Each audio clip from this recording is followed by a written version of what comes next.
IG Farben. Quand l'industrie chimique allemande a pactisé avec l'histoire. Derrière les grandes batailles de la Seconde Guerre mondiale, une autre guerre se jouait, celle de l'industrie. À l'ombre du Troisième Reich, IG Farben n'était pas seulement un géant chimique, mais l'un des piliers secrets de l'effort de guerre nazi. Retour sur l'ascension, la chute et la métamorphose d'un empire industriel au destin sulfureux. Les origines d'un colosse IG Farben, pour Interessengemeinschaft Farben Industrie AG, est créé en 1925. C'est la fusion des plus grandes entreprises chimiques allemandes, dont BASF, Bayer, Hoechst et d'autres, pour devenir un mastodonte mondial. Le but ?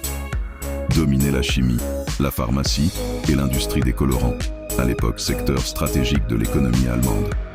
À la veille de la Seconde Guerre mondiale, IG Farben est la plus grande entreprise chimique du monde, un État dans l'État, un allié majeur du Troisième Reich, avec l'arrivée d'Hitler en 1933.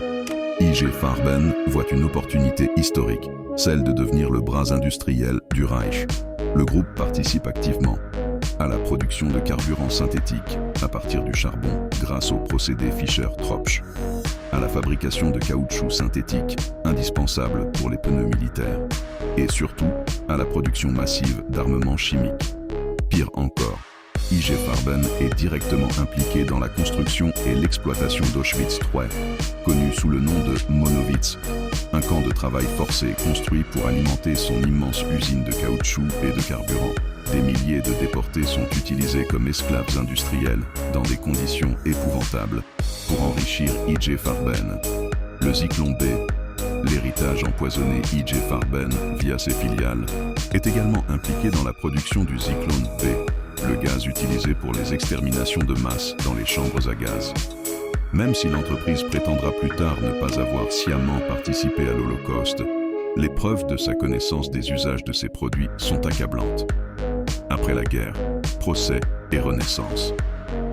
À la fin de la guerre, IG Farben est démantelé par les Alliés. Le procès IG Farben, 1947-1948, l'un des grands procès de Nuremberg, juge 24 dirigeants pour crimes de guerre et crimes contre l'humanité. Résultat, des peines relativement légères comparées à la gravité des faits. Beaucoup de dirigeants retrouvent par la suite des postes clés dans l'industrie allemande.